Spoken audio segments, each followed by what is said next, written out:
Let's take it to Washington State, where they just released new security camera video from police that they say shows the man now accused of murdering his 3 daughters over the weekend.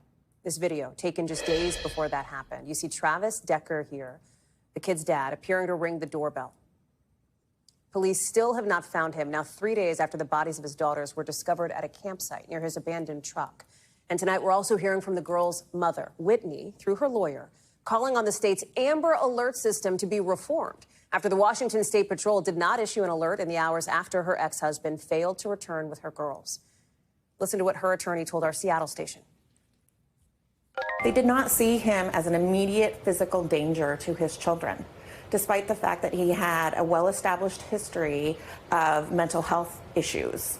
And had they had seen it that way, those children might still be alive. I want to bring in our Steve Patterson, who's been following this one. Tell us more about what police are saying about that decision to not put out that Amber Alert and the latest on the investigation into where Travis Decker is.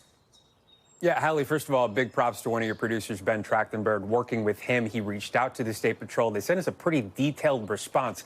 I will summarize that. In sort of essence, they say these Amber Alerts, very specific federal guidelines set by the DOJ using a specific set of parameters. They don't push back against all of those parameters being met, but they do push back against a few of them. One of them, there must have been a reason for the person to have been believed to have been abducted. And because of the limited custodial rights of Decker at the time of the abduction or the believed abduction or the possible abduction, that they don't believe that that may have happened. Second is that a missing person must be known to be in danger.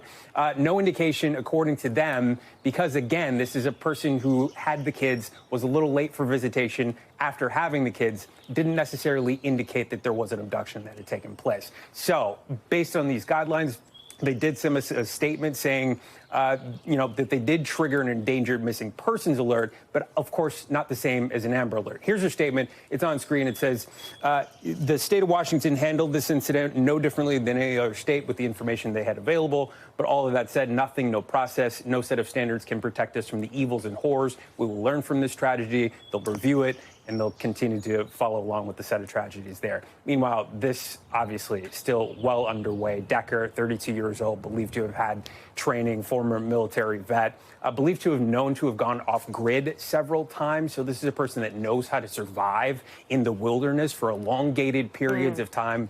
They're looking by air, by land, of course, by drone. The investigation continues. Hallie? Steve Patterson, thank you very much for the update. Appreciate that.